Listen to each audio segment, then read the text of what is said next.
Keema fry തയ്യാറാക്കാനായിട്ട് ഒരു പാനിൽ എണ്ണ ഒഴിച്ച് ചൂടാക്കുക. ഇതിലേക്ക് പച്ചമുളക്, സവോള എന്നിവയിട്ട് 4 മുതൽ 5 മിനിറ്റ് വരെ നന്നായി വഴറ്റാം.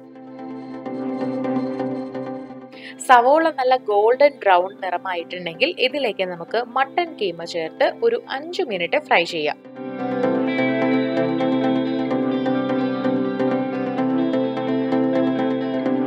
അതിനുശേഷം ഇതിലേക്ക് അരിഞ്ഞ ക്യാരറ്റ് ചേർക്കാം.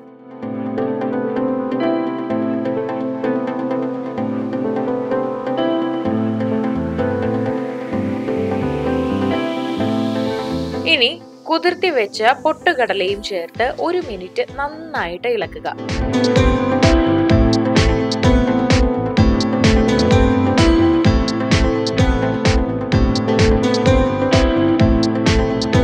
അടുത്തതായിട്ട് ഇതിലേക്ക് ഇഞ്ചി വെളുത്തുള്ളി പേസ്റ്റും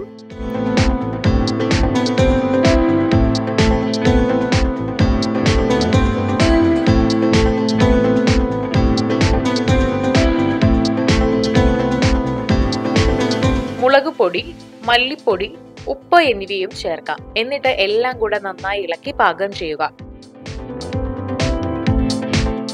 നന്നായി ഇളക്കി പാകം ചെയ്തതിനു ശേഷം തക്കാളി, ഗരം മസാല എന്നിവയും കുറച്ച് വെള്ളവും ചേർത്ത് ഇതൊരു 10 മുതൽ 15 മിനിറ്റ് വരെ നന്നായിട്ട് പാകം ചെയ്യുക.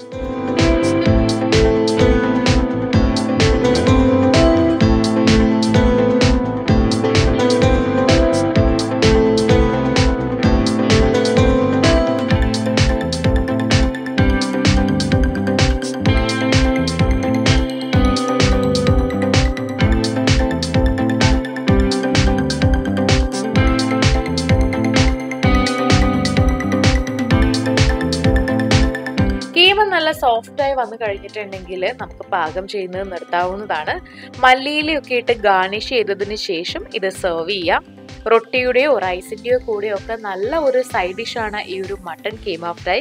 നിങ്ങളും ഇത് ട്രൈ ചെയ്ത് നോക്കുക. മട്ടൺ കഴിക്കാൻ ഇഷ്ടമുള്ളവർക്കൊക്കെ വളരെ ഇഷ്ടപ്പെടുന്ന ഒരു വിഭവമാണ്. ഈ വീഡിയോ എല്ലാവർക്കും ഇഷ്ടമായെന്ന് വിചാരിക്കുന്നു. ഇഷ്ടമായെങ്കിൽ ലൈക്ക് ചെയ്യാനും ഷെയർ ചെയ്യാനും മറക്കരുത്. ഇതുപോലുള്ള കൂടുതൽ റെസിപ്പികൾക്കായി സമയം മലയാളം സബ്സ്ക്രൈബ് ചെയ്യുക.